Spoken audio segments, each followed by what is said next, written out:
saudaraku. Saudaraku, iman itu sesuatu yang besar, lebih besar daripada harta warisan atau dari segala sesuatu yang ada di muka bumi ini. Dan iman itu tidak didapat dengan gratis. Iman itu harus kita bangun dan kita cari supaya iman itu bertumbuh dan menguasai kita, sehingga apa yang kita harapkan dari Tuhan bukan karena kekuatan kita itu akan terjadi. Dan iman itu sesuatu yang bisa kita wariskan. Seperti kita membeli rumah, seperti kita membeli aset untuk anak cucu kita, seperti itulah iman bisa kita wariskan. Iman kalau kita dikasih warisan uang, kita bisa habis, kasih harta bisa habis. Tapi kalau kita dikasih warisan iman bapaknya biasanya lebih kecil daripada iman anaknya. Anaknya biasanya lebih hebat dari bapaknya. Kalau bapaknya membangun hubungan yang baik dengan Tuhan, maka anak itu akan semakin lebih baik. Saya mendengar satu kesaksian dari hamba Tuhan, Ibu Hadasa. Dia itu adalah keturunan dari pendeta Petrus Agung. Dan Petrus Agung kita kenal imannya sangat excellent. Dan beliau meninggal dan tidak ada penggantinya sepertinya. Karena belum siapkan penggantinya. Tuhan tidak kekurangan cara. Apapun kekurangan dan apapun terjadi di dunia ini, Tuhan itu punya cara untuk menolong anaknya. Jangan saudara lupa. Jangan saudara ditakut-takuti dengan berita-berita, dengan virus lah, dengan kelaparan, dengan gunung yang meletus. Saudara takut. Saudara percaya Tuhan yang punya semuanya. Kalau kau baik dengan Tuhan, ya Tuhan pasti melindungi kamu lah. Sahabatmu Tuhan, ayahmu Tuhan. Masa Tuhan mau membiarkan anaknya berantakan? Allah mana itu yang membuat anaknya berantakan? Kecuali kamu memilih mau berantakan, ya Tuhan gak bisa menolong kamu. Jadi Ibu Hadasa ini mempunyai iman warisan. Kalau kita pergi ke naik pesawat, tentunya cabin yang boleh kita bawa satu, betul? Dan itu harus 7 kilo. Dia bawa 7. Karena dia mau pergi pelayanan. Mau pergi pelayanan ke mana? Ke Enaroti. Ya Pak, itu di mana itu? Saya nggak tahu. Ya, itu. Dan dia tidak mau nggak mau tamborinnya pecah kalau ditaruh di bagasi. Pokoknya dia mau selamatkan semua miliknya dia. Semua harus bawa ke atas, ke pesawat 7. Bukan barang yang kecil, bukan yang ukuran 7 kilo. Waktu Ibu Iin dikasih tahu, ini bawaanku loh Ibu. Wah, dia kayak ngomong, beneran ini bawaanmu. Terus dia bilang, amin saja. Dia nggak ada jalan lain karena dia sudah mau masuk pesawat, udah mau check in. Ya sudahlah, amin saja. Tapi dia bilang, Tuhan, bagaimana anak ini bisa lewatin dengan 7 koper dibawa naik pesawat semua. Dia nggak mau masuk ke bagasi. 1 jam kemudian dia posting sudah di dalam pesawat dengan yang membawa kopernya siapa? Tentara. Dia bilang ada malaikat Tuhan yang menolong aku. Jadi saudara jangan pikir loh, kita titip barang naik ke pesawat itu tidak mudah. Nggak semua orang mau kita titipin, takut kita bawa narkoba. Hanya orang yang dijamah Tuhan yang mau membawa barang kita. Saudara pikir gampang, tolong bawain dong. Dulu waktu masih dunia belum begini. Tapi sekarang titip orang nggak akan mau, enggak. Orang ketinggalan koper di pesawat di jalan aja nggak ada yang ngambil. Saya pernah ketinggalan koper di Hong Kong. Wah, koperku di mana?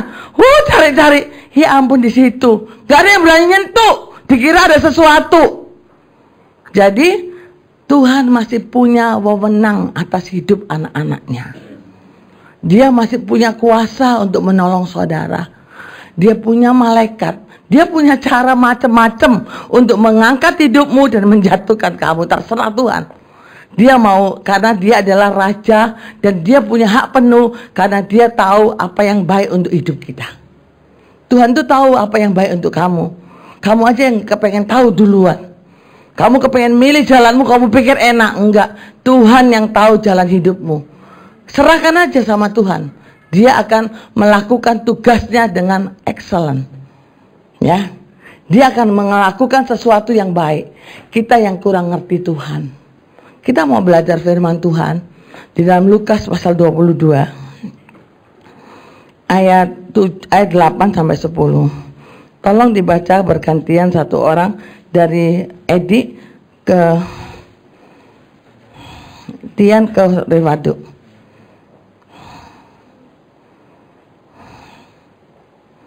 Lalu Yesus menyuruh Petrus dan Yohanes, katanya, "Pergilah, persiapkanlah perjamuan Paskah bagi kita supaya kita makan." Kata mereka kepadanya, "Di manakah engkau hendak kami mempersiapkannya?" Jawabnya, "Apabila kamu masuk ke dalam kota, kamu akan bertemu dengan seorang yang membawa kendi berisi air. Iya. Terus? Itulah dia ke dalam rumah yang dimana." Iya. Ini mau persiapan Paskah. Tuhan menyuruh Petrus. Tuhan itu senangannya menyuruh Petrus, ya. Jadi Petrus itu kalau Tuhan perlu apa-apa tuh, kamu Petrus kayak Lina kamu gitu lah. Jadi kalau saudara sering namamu disebut, bukan berarti wah kok aku terus ya. Itu berarti kita adalah orang yang dipercaya. Kalau kita nggak pernah dipanggil Tuhan, kita nggak pernah dicoel Tuhan, belum kamu tanya sama Tuhan, apakah aku ini masih ada di hadirat-Mu? Aku masih on sama kamu. Kalau enggak, kenapa aku tidak pernah kamu sentuh kalau aku anakmu? Kalau kita tidak merasakan lagi hadirat Tuhan, kamu tidak pernah lagi ketemu Tuhan dalam doa-doamu. Kamu tidak pernah rasakan Tuhan sebagai Bapa yang baik menjamamu. Kamu yakin kamu masih anak Tuhan? Kamu yakin kamu punya integritas yang tinggi dalam Tuhan? Jangan saudara yakin. Setiap hari saudara harus mengupgrade dirimu supaya saudara hidup berkenan sama Tuhan. Tinggalkan dosa, tinggalkan kejahatan supaya saudara semakin benar sama Tuhan. Saudara lihat ayat, orang yang dicintai Tuhan mendapatkan sesuatu perkataan-perkataan yang buruk. Ayat 31 dan 32.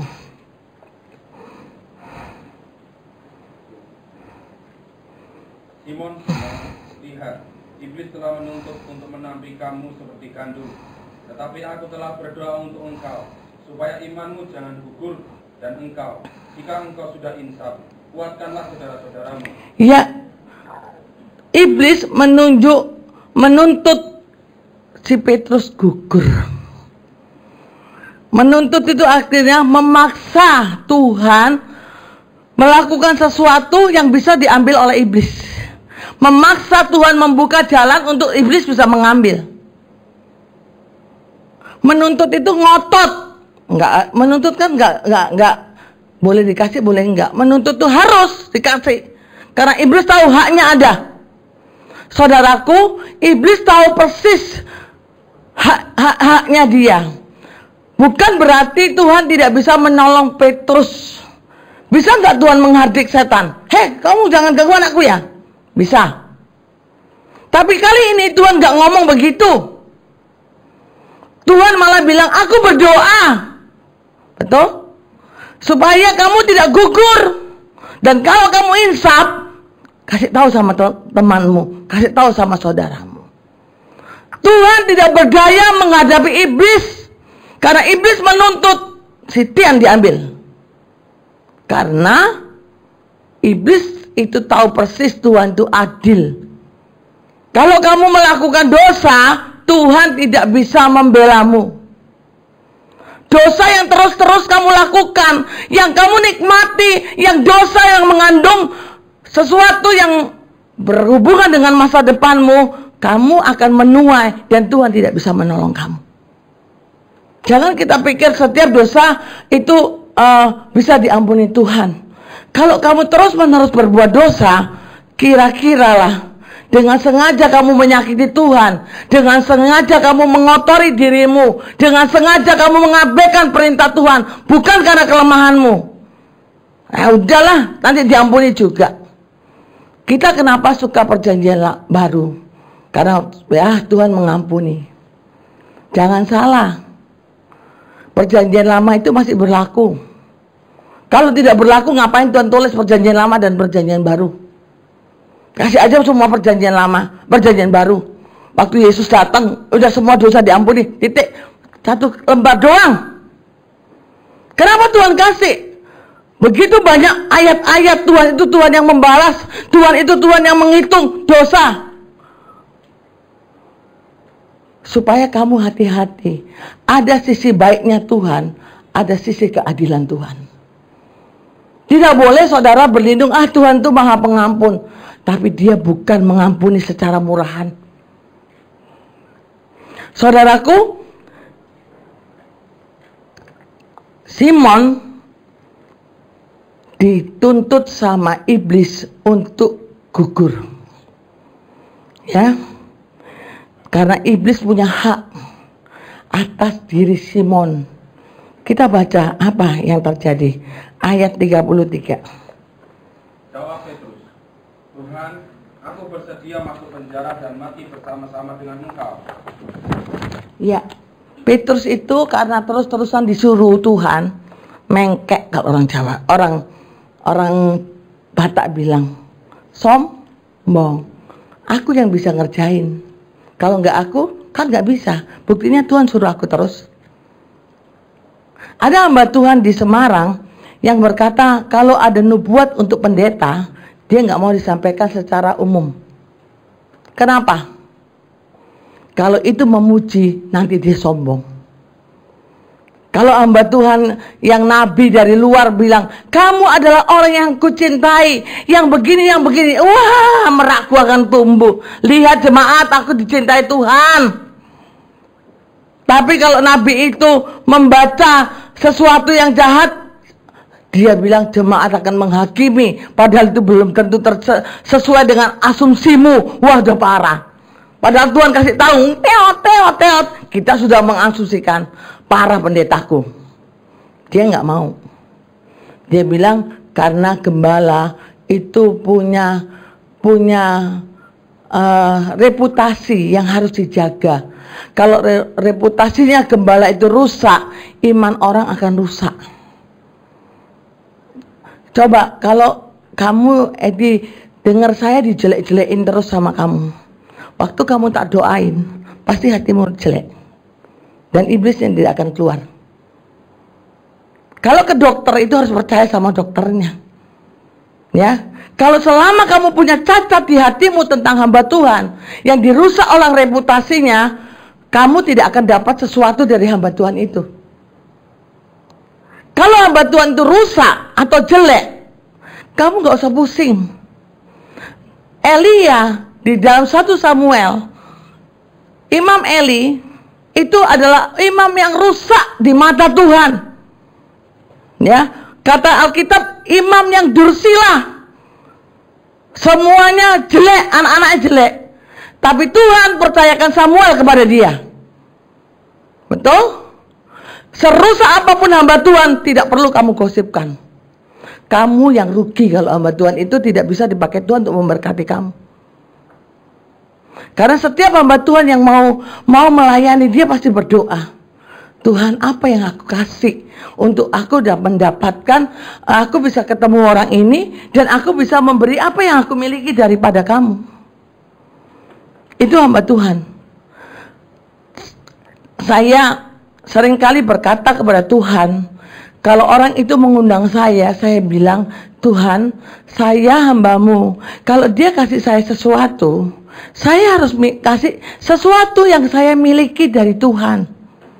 Ya, kalau Padu misalnya pejabat, kalau diundang makan sama si Lilis, tentunya Lilis berharap dapat proyek dari Padu toh.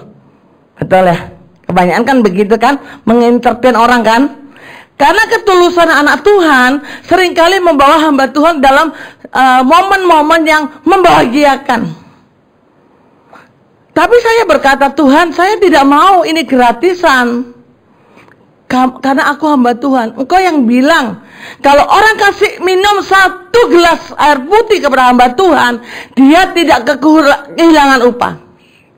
Saya berkata, memang upah itu akan kau kasih, tapi aku mau hari ini kau pakai aku untuk memberkati orang itu. Saya itu senantiasa berdoa begitu. Jadi kalau saudara undang saya mendadak, saya itu kenapa nggak suka? Karena menurut saya belum siap untuk memberkati kamu. Saya harus perlu waktu untuk doa. Apa yang harus saya berikan kepadamu? Saya bertemu dengan orang, dan orang ini ya biasalah orang kaya itu kan kelihatannya membangun image, ngomongnya dikit supaya kelihatan keren gitu. Kalau kamu ngomongnya banyak nggak kelihatan keren. Ya, kalau orang kaya yang punya sesuatu itu biasanya ngomongnya sedikit supaya kelihatan keren. Tapi kan aku tahu, aku hamba Tuhan udah banyak yang aku kenal orang. Saya berkata, kamu punya keluhan di pinggang. Kok Bubis tahu? Mau gak kamu kudoakan? Ya mau Bu Bris, katanya. Mari kudoakan. Kuurapin dengan minyak urapan. Tepuk aja, das. Gitu. Setannya pergi. Loh, sekarang sembuh. Sekarang kalau panggil saya bukan Bu Bris lagi, cicikku. Saya bilang, saya bukan cicikmu. Karena apa? Saya itu hamba Tuhan. Kamu gak boleh panggil saya cicikmu, saya bilang. Karena nanti kalau orang dengar, ya, bukan saya tidak mau. Orang dengar nanti terlalu gini loh. Itu berarti kenalnya kompak banget loh. Padahal kenalnya ya biasa-biasa seperti saudara kenal saya. Saya bilang bukan, saya tidak mau memberi orang jalur khusus untuk orang itu dekat sama saya. Semua orang bisa dekat sama saya bilang. Oh iya deh Bu Pris, maaf ya. Jadi saudaraku, iblis senantiasa menuntut apa yang kamu kerjakan yang keterlaluan. Bertahun-tahun kamu tidak bertobat.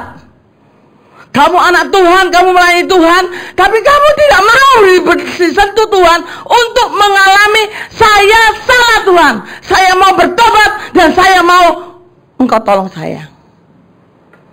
Saya hari ini sudah berpuasa berlama. Kapan saya mau berhenti berpuasa? Saya tidak tahu.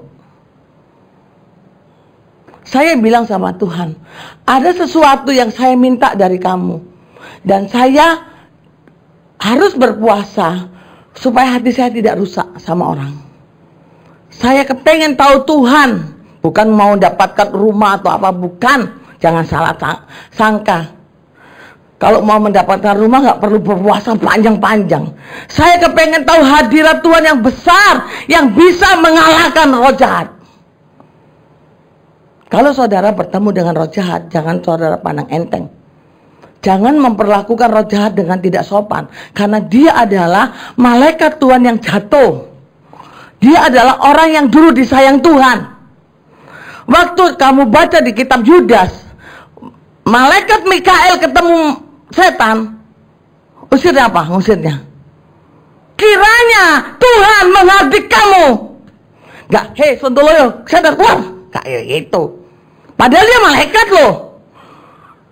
Dia tahu siapa Lucifer. Dia tidak mempermainkan. Dulu saya waktu di sekolah Alkitab saya tidak ngerti. Teman-teman saya berkata, setan keluar kok, lewat jendela. Lewat jendela, jalannya satu-satu. Itu setan yang kecil yang mau kau atur. Setan yang gede gak mau. Dikeplak, buah. Langsung. Karena apa? Dia punya segalanya. Kuasa di muka bumi ini setan punya, saudaraku. Jangan saudara pikir orang yang gak bertobat bisa kaya. Orang yang gak bertobat bisa ngilang. Dan teman saya berkata, saya itu tertantang dengan kesaksian teman saya. Dia pernah bertemu dengan setan yang tadinya berbentuk anjing masuk. Dia pikir anjing, ya. Tiba-tiba di hadapan dia berubah jadi setan. Dari sesuatu sosok yang tadinya cantik. Wah, dia pikir setan baik. Setan baik, dia masih setengah kaget tapi setengah mau slow. Begitu dia bilang, keluar kau dari rumahku. Wah, langsung berubah jadi diterkam dia. Dia bilang, Tuhan, aku gak kuat. Memang aku gak bisa nanganin Tuhan. Tolong! Di titik tak, baru saya tanya Tuhan. Dia bilang, untuk ngelawan setan kecil, iman kecil. Untuk ngelawan setan yang besar, kalau ada pohon dosa di rumahmu, yang kamu rasa nenek moyangku pernah berbuat jahat, yang kamu rasa aku pernah melecehkan orang, yang kamu rasa aku pernah melakukan kejahatan yang besar sehingga ada sesuatu yang terjadi kepada anak-anakku, kamu memerlukan urapan Tuhan yang besar. Tidak boleh sembarangan. Doa puasa terus-terusan. Ada teman saya, kau udah puasa berapa lama? 3 tahun. 3 tahun. Apa yang kau minta? Dia bilang, aku pernah kalah berperang dengan roh jahat. Dan kau lihat aku cacat. Sejak itu aku tidak mau lagi kalah. Saudaraku, peperangan antara dunia Tuhan dengan dunia nyata itu ada. Bukan tidak ada. Saya berapa hari yang lalu, saya diundang orang beserta dengan keluarga saya ke rumahnya. Biasalah, orang ini punya masalah. Dan istrinya mau dibawa ke rumah sakit karena sakitnya parah. Udah ini bengkak gitu loh. Pokoknya sakitnya parah sekali. Dia bilang, Bu Pris, menurut kamu bagaimana? Oke deh, aku ke rumahmu, aku lihat dulu kondisi istrimu. Karena dia pertemanan dengan saya sudah lebih dari 20 tahun. Dari saya pikir layaklah saya ke rumahnya. Kamu sudah gak ke rumah saya 10 tahun loh Bu Pris. Iya, aku bilang gitu. Saya sudah gak ke rumahmu 10 tahun. Rumahmu banyak berubah. Rumahku ada roh jahatnya enggak? Ada sih, sapi kecil.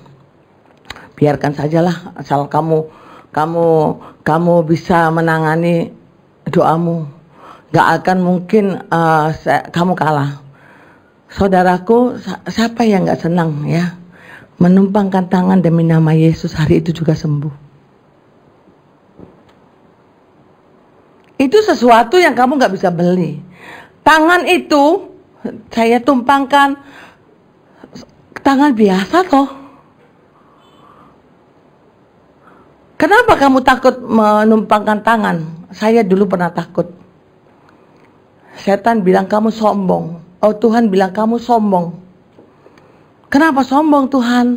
Aku kan bilang, firman Tuhan yang bilang, jangan terburu-buru menumpangkan tangan kepada seseorang. Pinter loh ya, kita jawab Tuhan tuh pinter banget. Saya pakai ayat itu. Kan kau yang bilang Tuhan, jadi aku gak mau sembarangan tumpang tangan. Tapi kamu kebablas. Saking berjaga-jaganya sampai mundurnya terlalu jauh.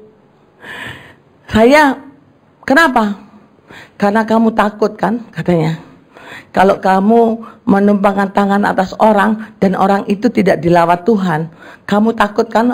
Pendeta Pris gila, gak ada apa-apanya. Kamu takut namamu jelek kan? Oh iya, itu salah satu loh. Ya, kita menganggap bahwa kesembuhan itu milik kita, bahkan kesembuhan itu milik Tuhan. Terserah mau Tuhan sembuhkan, boleh gak Tuhan sembuhkan juga terserah. Pokoknya tugas saya menumpangkan tangan. Setelah saya pahami itu, saya nggak takut, saya tumpangkan tangan saja. Mau sakitnya berantakan kayak, saya tidak takut, saya tumpangkan tangan. Dan hari itu juga dia tes, dia bisa makan mie nggak? Nggak bisa dia makan mie. Sengaja dia beli mie dan dia makan, bisa. Dan dia telepon saya, Bu Pris, saya mau ke rumahmu sekarang. Ngapain kamu ke rumahmu? ke rumahku. Masa aku ngundang kamu, aku nggak ke rumahmu? Saya tahu mau kasih angpo itu. Itu mau kasih angpo, nggak mungkin dia mau kasih sesuatu. Dia sangat sopan orangnya, nggak mungkin. Nomor kamu nomor berapa? Enggak. Dia bilang adalah, aku mau ketemu kamu lah. Maksud aku ketemu kamu waktu susah doang. Sekarang aku senang, aku udah sembuh, aku mau ketemu. Sebentar aja Bu Bre, sebentar, 5 menit doang. Kalau ketemu 5 menit ngapain? Ngasih angpau. Saya bilang nanti lah kapan-kapan. Enggak, saya bilang iya besok deh. Datang nggak tunggu. Kalau udah rezekimu, kapanpun pasti dapat. Saya udah percaya itu. Kapanpun, kalau kamu cegah pun orangnya utuh dan nggak kuat pasti dikasih. Ya.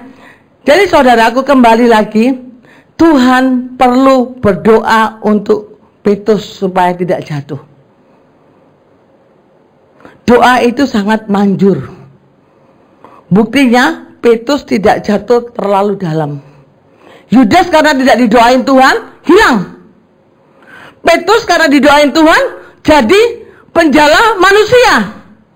Di Yohanes pasal 21 dibilang, gembalakanlah domba-dombaku. Karena Tuhan berdoa, orang yang jahat sekalipun kalau kamu berdoa bisa dirubah Tuhan. Separah apapun keadaannya, kalau kamu berdoa bisa diubah Tuhan. Doa itu walaupun simpel, tapi kuasanya luar biasa. Sudah berapa lama kamu berdoa yang bukan berdoa mau makan met awan, bukan. Yang dimaksud berdoa di sini memberi waktumu untuk ketemu Tuhan. Yang kamu rasa ini hidup seperti HP, kalau nggak dicas ke colokan, ke listrik, HP itu tidak ada gunanya. Hidupku tidak berguna kalau aku tidak berdoa. Itu pengertian seperti itu yang membuat kamu tidak malas berdoa pagi. Karena kamu butuh HP, kalau nggak dicolokin bisa nggak kamu pakai? Semahal apapun dia tidak berguna. Milih mana? HP iPhone 13 yang nggak ada sinyalnya, yang mati, dengan Oppo yang hidup. Seperti itulah Tuhan. Tidak tertarik dengan kebaikanmu, tidak tertarik dengan apapun yang kau miliki, kalau kamu tidak ada arus Tuhan. Jangan kau genjot anakmu terus cari duit. Jangan kau genjot anakmu mencapai prestasi luar biasa, tapi kamu tidak pernah genjot cari Tuhan. Anakku, cari Tuhan. Kalau kamu cari Tuhan, Tuhan berkata apapun dia akan kasih. Kasih waktumu untuk Tuhan. Tuhan berdoa untuk Petrus. Itu Tuhan tuh hebat loh, walaupun dia di dunia, tapi dia masih perlu berdoa untuk seseorang. Salam dulu, kamu gak sehebat Tuhan. Kamu perlu berdoa untuk pergumulanmu. Supaya ada mujizat. Supaya ada mujizat. Kamu perlu berdoa sama Tuhan. Supaya yang jelek bisa diubah jadi yang baik. Saudaraku, Petrus kenapa dituntut sama roh jahat? Karena sombong. Sombong Petrus gak kelihatan. Sombong rohani. Tuhan, aku bukan hanya mau mati disalib, aku mau mati untuk kamu. Jadi mati bersama engkau. Bukan hanya masuk penjara, tapi mati sama kamu aku mau. Sombongnya, kelihatannya rohani. Kalau kita kan pakailah aku Tuhan sesuai kehendak-Mu. Seluruh hidup ini ku persembahkan hanya bagi-Mu. Setannya masa iya sih? Kata setannya, seluruh hidup ini ku persembahkan bagi-Mu. Dibuat teong senggol. Anakmu nakal. Tuhan, kenapa aku udah berdoa ya aku nakal? Bukan Tuhan yang salah.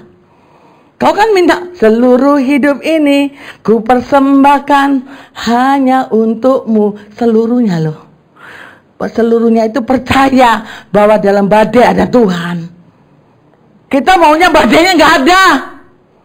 Kita maunya tenang-tenang saja, smooth ikut Tuhan. Nggak bisa. Cara Tuhan mendidik anaknya lewat badai. Ditunjukkan kau punya Tuhan apa enggak di situ. Di badai itu kamu punya Tuhan enggak? Kalau kamu di badai itu, doamu bertahun-tahun. Seperti teman saya 3 tahun dia berpuasa. Di badai itu kamu masih ada Tuhan, pegang Tuhan enggak? Kalau udah deh, baru puasa 10 hari aja udah kayak 10 tahun. Seluruh dunia tahu. Lakukan dengan diam-diam. Maka Bapamu di sorga melihat perbuatanmu dan mengupah kamu. Saya lagi minta sama Tuhan sesuatu yang saya rasa kalau nggak Tuhan nggak bisa itu. Bukan harta ya. Saya sudah tua. Pemeliharaan Tuhan saya rasakan sudah 30 tahun lebih.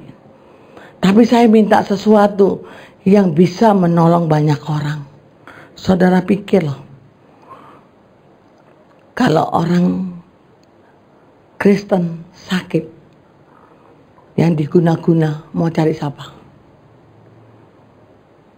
Dukun di internet banyak. Hamba Tuhan yang bisa mendoakan. Kalau kamu datang ke hamba Tuhan yang dipakai Tuhan gitu biasanya antri.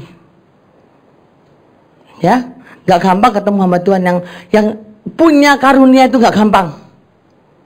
Biasanya antri, waiting list kamu. Tapi kalau kamu ketemu dengan hamba-hamba Tuhan yang nggak tahu tentang pelepasan, tentang penyembuhan, dia ngomong gini gampangnya. Ya udah doa kamu kan dikasih Tuhan kuasa. Usir aja sendiri. Kalau dia ngusir sendiri ngapain ada kamu? Ngapain dikasih hamba Tuhan? Kalau orang udah terikat, mana bisa ngusir? Kalau kamu tak ikat bisa gak tanganmu kerja? Gak bisa. Dia butuh orang yang punya seragam untuk melepaskan. Kamu kalau ada misalnya yang paling kecil lah, si ini yang badannya kecil siapa? Si Tirsa lah. Kalau Tirsa ini nggak pakai, kalau pakai seragam polisi, kamu pasti takutan. Kalau dia polisi ya, walaupun badannya sekecil Tirsa, tapi kalau dia polisi, wah ada polisi, pelan-pelan kita nggak bawa SIM, betul kan? Tapi kalau segede Enok, kalau dia berdiri, kamu nggak takut, lewatin saja, bukan polisi. Sekecil apapun, kalau dia pakai seragam pasti takut. Kalau kamu ada urapan, setan akan takut sama kamu. Setan akan takut. Bener-beneran takut. Saya pernah suatu hari ngobrol sama seseorang di tempat tidur sama istrinya sama suaminya. Ngobrol. Tiba-tiba suaminya itu saya pikir bercanda. Kau jangan bercanda gitu. Saya bilang gitu. Walaupun kau kepengen dibawa istrimu, jangan kayak gitu. Terus dia terkapar diam. Kelewat kamu, bangun nih. Lah Bu Pris, dia beneran kata istrinya. Beneran kamu? Tuh, tangannya gaplek gitu. Waduh, ini beneran pingsan ini. Iya kan? Kalau udah gaplek tangannya udah nggak ngelawan kan berarti nggak bisa dibuat-buat toh. Dikitik-kitik keteknya itu sama istrinya nggak bereaksi. Kalau laki-laki kan dikitik-kitik kan gitu kan, jangan gitu. Ini beneran. Saya bilang, ayo kita doa. Ini nggak main-main ini. Saya bilang itu. Tuhan tolong, aku nggak tahu apa yang terjadi dengan dia. Kenapa begini? Tolonglah. Tak pukul perutnya yang gede. Buak. Terus saya tanya, kenapa kamu tadi pingsan? Waktu kamu ngomong Bobres, kayak ada satu benda putih menghantar saya sehingga saya jatuh plak. Itu Tuhan loh.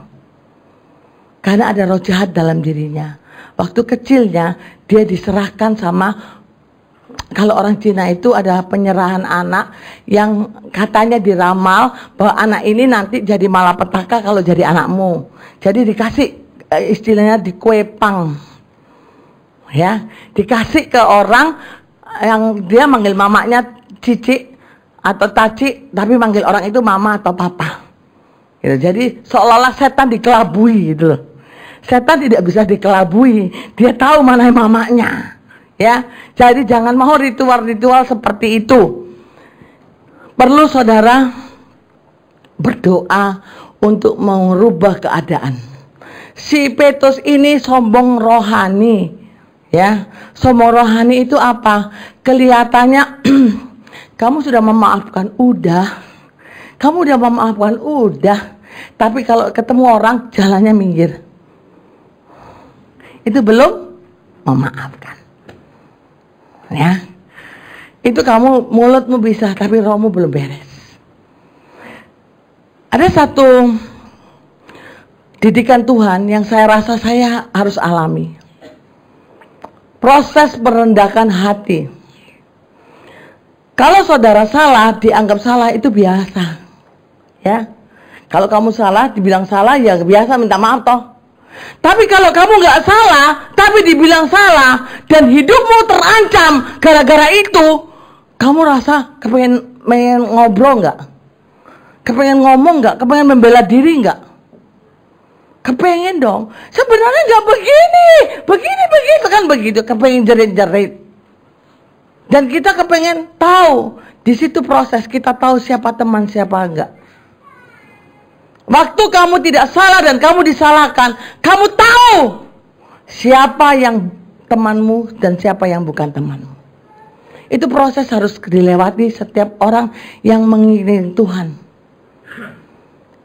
Di situ saya berkata, Tuhan, ini darah mendidih. Tapi harus dikuasai dengan roh supaya tidak keluar sebagai luapan emosi. Kalau hamba Tuhan itu tidak boleh berantem. Hamba Tuhan itu tidak boleh, aku yang benar, dia yang salah. Sudahlah, kalau dikatakan salah ya sudah, monggolah, terserah kamu. Kita dihakimi seperti kita berbuat salah.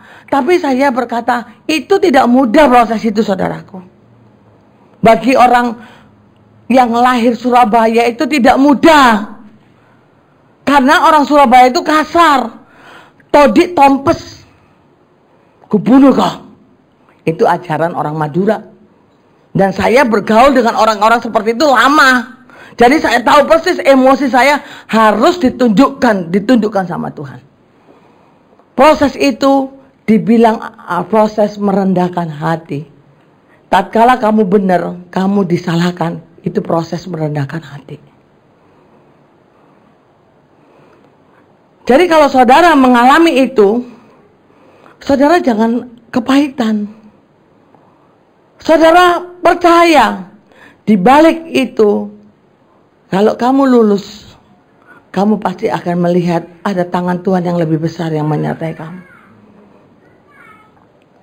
Saya dikatakan kepada suami saya, jangan balas. Cool, kita harus cool. Kita hamba Tuhan, pasti ada Tuhan. Dan saudaraku, firman Tuhan berkata 1 Petrus pasal 4 ayat 14.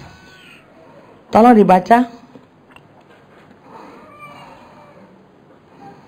Berbahagialah kamu jika kamu dinista karena nama Kristus, sebab roh kemuliaan yaitu roh Allah ada padamu. Kalau kamu dinista karena nama Kristus, kamu dikatain, kamu difitnah, kamu diolok-olok karena kamu melakukan kebenaran, jangan takut.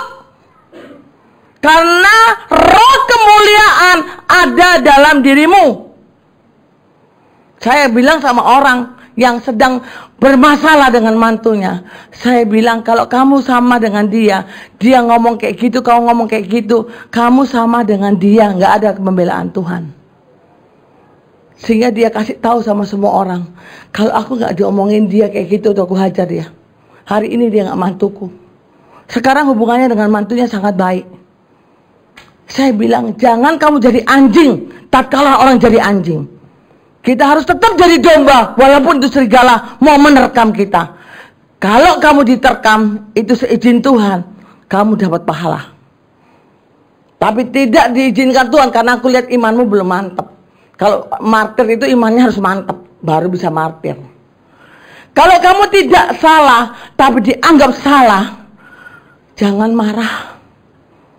Jangan berusaha membersihkan dirimu. Aku gak salah kok, aku gak ada ngomong gitu. Gak usah. Berdiam dirilah sama Tuhan. Roh kemuliaan ada dalam dirimu. Coba saudara lihat Kejadian pasal 37.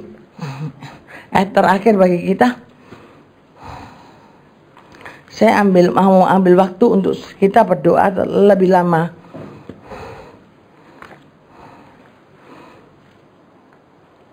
Ayat 15 sampai 17.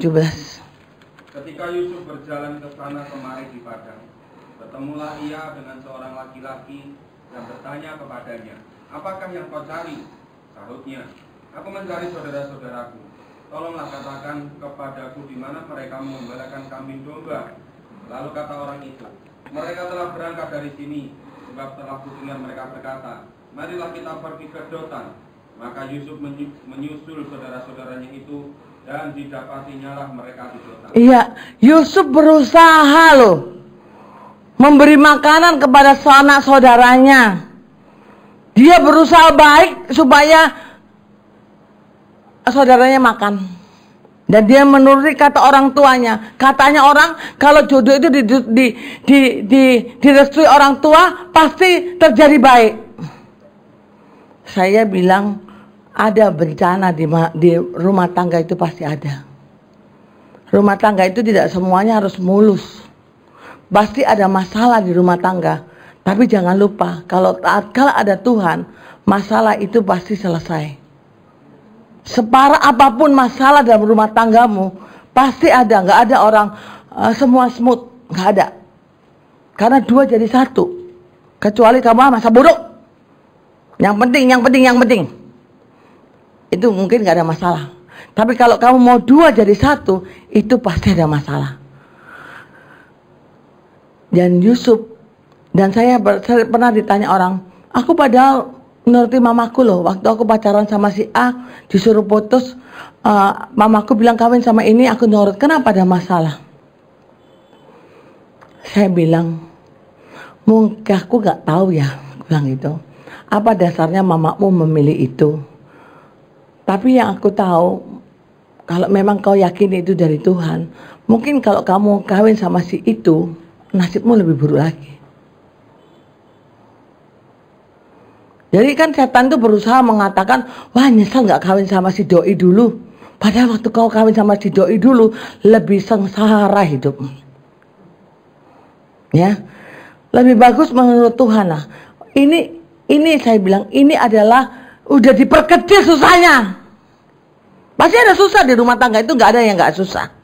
Tapi udah diminimalis sama Tuhan. Diminimalis, dikecilin. Karena kalau digedein kamu gak kuat. Dikecilin aja udah amang hoi. Ya kan? Masih berkatakan, mananya Tuhan. Saudara lihat balas jasanya orang ini, ayat 23. Baru saja Yusuf sampai kepada saudara-saudaranya, mereka pun menanggalkan jubah Yusuf, jubah maha indah yang dipakainya itu. Iya, baru nyampe loh, udah keliling kemana-mana, ngos-ngosan. Bukan, Yusuf kamu ngapain? Udah laras mana? Bukan, langsung diteranjangin, langsung dimasukkan dalam pencobaan. Tapi Yusuf bilang apa? Engkau mereka-reka yang jahat, tapi Tuhan mengubah jadi baik. Jangan takut dengan orang berbuat jahat sama kamu. Jangan takut kamu direndahkan. Jangan takut reputasimu dirusak. Jangan takut. Karena waktunya Tuhan, kamu kalau naik, tidak ada satupun yang bisa menghalangi. Dekatkan dirimu sama Tuhan. Kalau Yesus saja mengasih contoh, kejatuhan Petrus, dia harus berdoa. Kamu harus berdoa. untuk orang-orang yang kamu tahu masih lakukan dosa. Orang tua harus berdoa untuk anaknya. Sekiranya Tuhan, kau melihat dosa anak-anakku, ampunilah. Kalau engkau izinkan aku untuk bicara, berikan aku kemampuan bicara sama anakmu kalau anakmu jahat. Jangan takut sama anak saudaraku. Jangan takut kehilangan anak. Kasih tahu, kamu gak boleh begitu. Mungkin gak terima. Tunggu ya, nanti kalau kau sudah berumah tangga, kamu akan lihat apa yang aku ucapkan itu benar. Kan anak-anak biasanya levelnya berbeda. Itu levelnya mami gak mau tahu karena mami bukan zamannya. Tapi menurut saya bilang gak boleh aturan begini, harus begini. Jangan takut gini. Nanti kalau kau omongin dia tersinggung. Ya kata Tuhan, hajar anakmu tepat pada waktunya. Kalau enggak kau akan kehilangan dia. Kalau kau tidak pernah kasih tahu yang benar sama anakmu, jangan harap anakmu jadi orang baik. Dia tidak akan ngerti mana yang baik, mana yang enggak. Jadi kalau ada roh takut ngomong sama anak, saudara berdoa, Tuhan, ketakutan ini karena manusiawi. Tolonglah, saya dikasih tahu sama orang. Ibu tolonglah telepon anakku ini. Supaya, enggak aku bilang gitu. Kenapa? Kamulah yang ngomong sama anakmu. Sementara aku yang ngomong sama anakmu. Jangan titip sponsor sama saya nggak mau, saya bilang. Karena dia sangat akrab sama anaknya. Sering setiap pagi satu mobil. Tapi kenapa itu nggak kau bicarakan? Ya nanti lain, nggak usah, saya bilang, kamu punya otoritas. Nanti kalau kau omongin dia salah, aku yang ngobati. Gak boleh gitu kau sama bapakmu. Itu bapakmu. Itu tugasku, saya bilang. Tugasmu lakukan, tugasku lakukan. Walaupun saya ngomong, enggak tapi ku telepon juga anaknya. Kau nggak boleh, papimu udah ngomong belum? Belum. Nanti kalau diomongin papimu begini, kamu harus bertobat lah. Gak boleh kau sama papimu begitu. Iya Bu Pris. Jadi saudaraku, saudara harus mengerti didikan Tuhan itu baik untukmu. Kalau kau belum pernah benar disalahkan, minta sama Tuhan. Kasih aku peristiwa itu, supaya aku dapat roh kemuliaan. Kamu tidak pernah dapat roh kemuliaan, minta enggak? Kasih Tuhan aku difitnah, tolonglah supaya aku difitnah. Pernah enggak minta itu? Saya malah nyari. Tuhan udah lama aku ini enggak nangis karena difitnah. Tolonglah Tuhan. Kepengen tahu. Enak difitnah itu enak. Kenapa? Dapat poin roh kemuliaan. Jangan lihat sakitnya difitnah, lihat upahnya. Jadi kalau berdoa jangan, berkati aku, Tuhan tolonglah kirim orang memfitnah aku, supaya aku teruji aku anak Tuhan apa enggak. Kalau kamu tidak pernah difitnah, kamu tidak teruji loh kamu anak Tuhan. Begitu orang ngomong, kau ikut juga. Emang gue takut sama lo? Kau jual, kau beli. Kata iblis, itu yang kutunggu. Gak usah kita beli omongan orang, kita doakan. Jadi mulai hari ini minta Tuhan tolong. Tuhan, aku udah berapa lama gak difitnah orang. Berarti hidupku aman. Setan gak mendoel aku. Tolonglah supaya aku difitnah. Beri aku kemampuan untuk aku difitnah orang. Saya pernah suatu hari saya lagi ada di salon, mau potong rambut, ditelepon orang, dilabrak yang bukan salah saya. Ini mau ngomong sama tukang salon juga model apa? Terserah. Gak tahu lagi aku mau model pangrok kayak mobil apa, gak tahu. Terserah. Segini Bu, terserah, atur aja. Ini kan emosi. Mau ku jawab, itu anakmu yang buat, bukan aku. Nanti reputasi aku bilang, aku membela diri. Karena itu salah besar. Sebenarnya yang jahat anaknya, bukan saya. Tapi saya, oh ya, sorry lah kalau kamu merasa saya bisa seperti itu loh jawabnya. Ya kalau kamu rasa aku salah, sorry lah. Wah, tapi kamu goblok, Pris. Buka aja sekalian biar tahu dia siapa anaknya. Itu kan kita ya puas. Kalau lihat kayak gitu, puas, lega. Emang lo yang ngapa? Anak lo yang jahat. Dia pakai namaku. Kan gitu kan? Saya bilang sama suami, aduh sakit banget, aku bilang. Ya udah nggak apa-apa Mi, doa aja, doa. Eling mi. Saya bilang, Tuhan, kalau jalan hidup orang itu benar, musuhnya pun akan kau damaikan. Saya nggak tahu cara ngomong. Kalau saya bela ini, anaknya akan terbit loh. Saya nggak tahu, bukalah. Karena kasihan Edi ngantuk terus sekarang. Harus berdoa kamu. Ngantuk terus kau sepanjang ibadah. Minta tolong sama Tuhan supaya kamu tidak ngantuk. Saya hilang kan udah. Gara-gara ngantuknya Edi hilang. Mengganggu sinyal. Jadi saudaraku, saya bilang, Tuhan tolong. Dan akhirnya ketahuan loh anaknya yang jahat. Gak usah kamu bela. Kalau saya bela hari itu, saya gak dapat roh kemuliaan. Di fitnah itu dapat roh kemuliaan. Tapi memang daging. Sampai rambutku aku gak tahu model apa aja. Terserah. Mungkin tukang salah dikit. Terserah. Wes gak peduli. Ini hati. Gak langsung loh. Oh iya mulutnya. Iya hati. Langsung baik. Enggak. Gemeter itu hati. Kepengen ngasih tahu yang sebenarnya. Tapi roh kemuliaan aku minta sama Tuhan. Jadi kalau hari ini Tuhan izinkan kamu benar disalahin, biarlah roh kemuliaan itu menjadi bagianmu. Jangan berusaha membela diri. Dan jangan izinkan iblis menuntut kamu. Kejahatan, kesalahan, dosa yang kamu lakukan terus menerus akan membuat iblis menuntut kamu di hadapan Tuhan. Minta Tuhan, buat aku bertobat Tuhan. Kalau kamu diminta sama Tuhan setiap hari, buat aku bertobat dan menyadari bahwa itu dosa, saya katakan dosa itu semakin turun kemauannya. Mungkin gak langsung berubah, tapi keinginan berbuat dosa semakin menurun. Dan lambat laun kamu tidak suka dosa itu.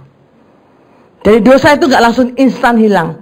Tapi kalau kau terus berseru sama Tuhan, Tuhan akan kasih kemampuan kamu, dosanya turun nilainya sampai hilang. Ya, Tuhan memberkati kita. Mari kita datang sama Tuhan.